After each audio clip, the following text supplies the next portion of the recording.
Hello बच्चों, मैं वर्षा Rajawat RCD Gurukul की तरफ से मैं आपका स्वागत करती हूँ। आशा करती हूँ आप हमारी वीडियो को बहुत अच्छे तरीके से देख रहे होंगे। तो जो मैंने आपको पिछली कक्षा में आपको आयत और स्क्वायर के बारे में मैंने कुछ आपको जानकारी दी थी, तो उससे रिलेटेड कुछ क्वेश्चन और हैं। तो 2-3 क्वेश्चन होंगे, तो देखते हैं कैसे सॉल्व करते हैं। तो आपको क्वेश्चन दिया गया है कि छायांकित भाग का क्षेत्रफल ज्ञात कीजिए। छायांकित भाग यानी कि जो आपका ये ऐसी ऐसी लाइनें खिंची हुई हैं, इसको हम छायांकित कह देंगे, ठीक है। तो इसका हमें क्या चाहिए, क्षेत्रफल चाहिए। तो क्षेत्रफल तो हम इसको इजी तरीके से भी निकाल सकते थे, लेकिन कैसे निकालेंगे हम देखते हैं। तो इसमें हम क्या करेंगे, जैसे कि 15 सेंटीमीटर ये वाली साइड भी है, 15 सेंटीमीटर ये वाली साइड भी है, एंड आपकी 15 सेंटीमीटर ये वाली साइड है, एंड 15 सेंटीमीटर ये वाली भी साइड है। तो आप इससे फाइंड आउट कर सकते हैं कि ये आपका एक स्क्वायर है, ठीक है, यानी कि एक वर्ग है। लेकिन इसमें से कुछ हिस्सा इसका क्या कर लिया गया है, निकाल लिया गया है, या इसको बोल सकते हैं कि कट कर लिया गया है। तो हमें इसका छायांकित भाग का क्षेत्रफल चाहिए। तो इसमें सबसे इजी तरीका एक ही है कि हम पहले पूरे का क्षेत्रफल निकाल लेंगे और ये जो कटा हुआ भाग है इसका क्षेत्रफल निकाल लेंगे, और पूरे क्षेत्रफल से इसे कटे हुए भाग का क्षेत्रफल होगा उससे हम घटा देंगे। तो आपका ये बचा हुआ जो बचेगा, तो ये आपका छायांकित भाग का क्षेत्रफल ही बचेगा, उसको हम घटा देंगे, ठीक है। तो देखते हैं कैसे करते हैं। सबसे पहले ये आपको समझ में आ गया, मैंने समझाया कि स्क्वायर है। तो पहले स्क्वायर का क्षेत्रफल क्या होता है, यानी कि area of square. Area of square होता है आपका ए स्क्वायर, यानी कि ए मतलब साइड, यानी कि भुजा। तो इसकी साइड कितनी है, 15 सेंटीमीटर। 15 इंटू 15 कर लेंगे, बोलो बेटा, समझ में आया, ठीक है। तो इसका स्क्वायर क्या होता है, 225 सेंटीमीटर स्क्वायर, यानी कि आपका पूरा कितना निकल आया क्षेत्रफल, 225 सेंटीमीटर स्क्वायर। इसको देखते हैं ये कैसे करेंगे।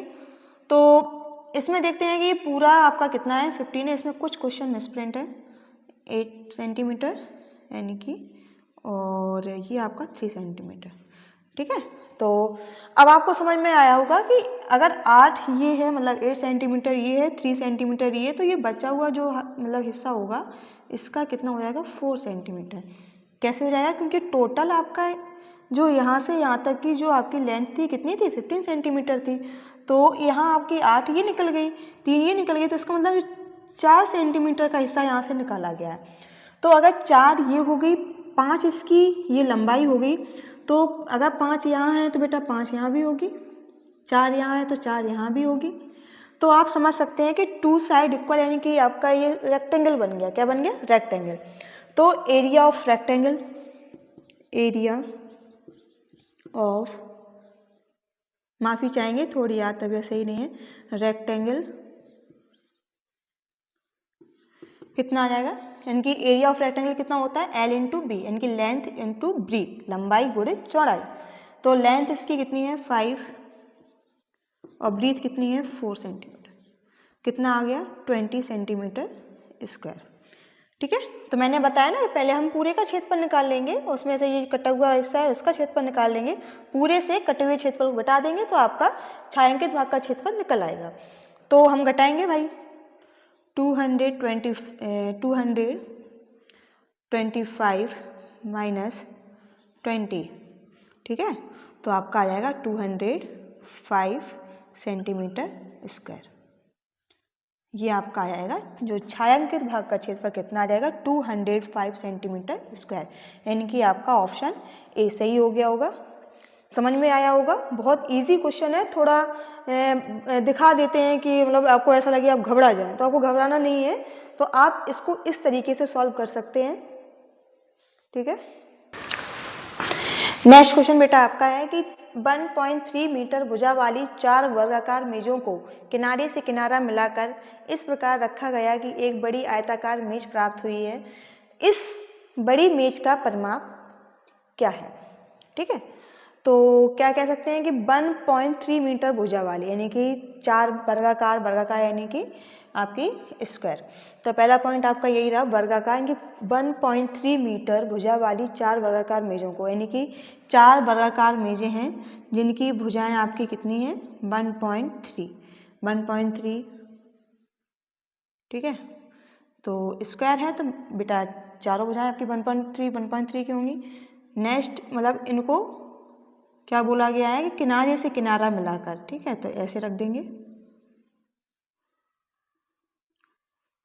ये भी 1.3 हो जाएगी।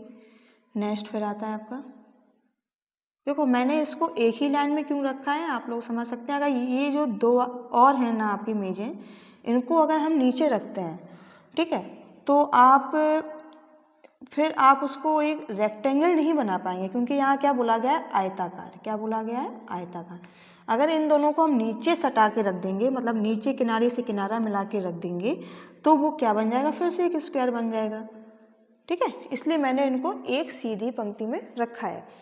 अब देखते हैं, देखो 1.3, 1.3, 1.3, एक, अब ये पूरा क्या बन गया, एक रेक्टेंगल। क्या बन गया, एक रेक्टेंगल, ठीक है, ऐसे।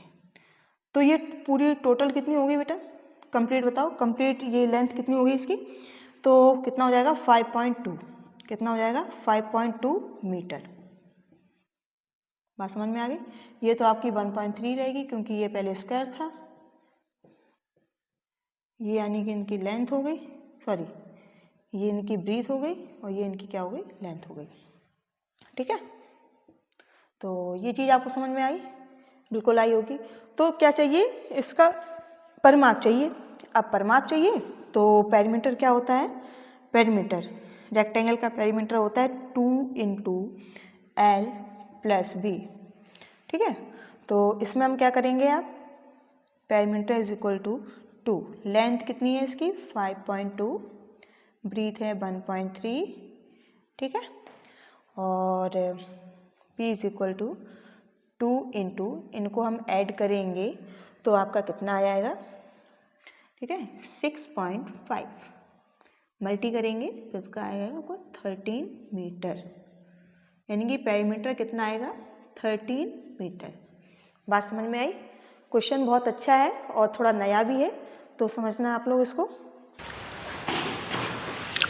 नेक्स्ट क्वेश्चन आपका है बेटा, एक वर्ग तथा एक आयत का क्षेत्रफल बराबर है यदि वर्ग की प्रत्येक भुजा 42 मीटर है तथा आयत की चौड़ाई 28 मीटर है, तो आयत का परिमाप है। सबसे पहली कंडीशन आप क्या देखते हैं इसमें कि एक वर्ग है और ये क्या है, आयत है, और दोनों का क्षेत्रफल कैसा है, इनकी एरिया उनका कैसा है, बराबर, यानी कि इक्वल है, ठीक है। तो पहली कंडीशन हम देख लेते हैं भाई। तो मैंने आपको अभी जो 2 क्वेश्चन करवाए हैं उससे मैंने आपको स्क्वायर का एरिया बताया था। अब आपके पास बी तो है लेकिन एल नहीं है, तो एल कैसे निकालेंगे, जो पहली वाली कंडीशन आपको दी गई है, पहली वाली कंडीशन हम फॉलो करेंगे, यानी कि वर्ग का क्षेत्रफल और आपका आयत का क्षेत्रफल कैसा है, बराबर है, यानी कि 42 × 42 = एल, यानी कि लेंथ आपको निकालनी है, ब्रीथ आपको दी गई कितनी 28, ठीक है। यहाँ इसको सब्ट्रैक्ट करेंगे 14 की टेबल से, तो आपकी कितनी बात 3, यानी कि 2 से डिवाइड करेंगे इसको, तो कितना आ जाएगा आपका 21, यानी कि L = आ जाएगा आपका 63 मीटर। बात समझ में आई। पेरीमीटर चाहिए, अब पेरीमीटर आपके पास लेंथ भी है, ब्रीथ भी है, तो पेरीमीटर निकाल लेंगे आयत का, तो आयत का पेरीमीटर निकालेंगे तो 2 × L + B होता है, तो P = 2, L कितना है आपके पास 63, ब्रीथ है आपकी 28, ठीक है, तो P = 2 × 91, इसको हम ऐड करेंगे तो 91 के P = 182 मीटर, यानी कि आपका कौन सा ऑप्शन सही हो जाएगा, सी ऑप्शन।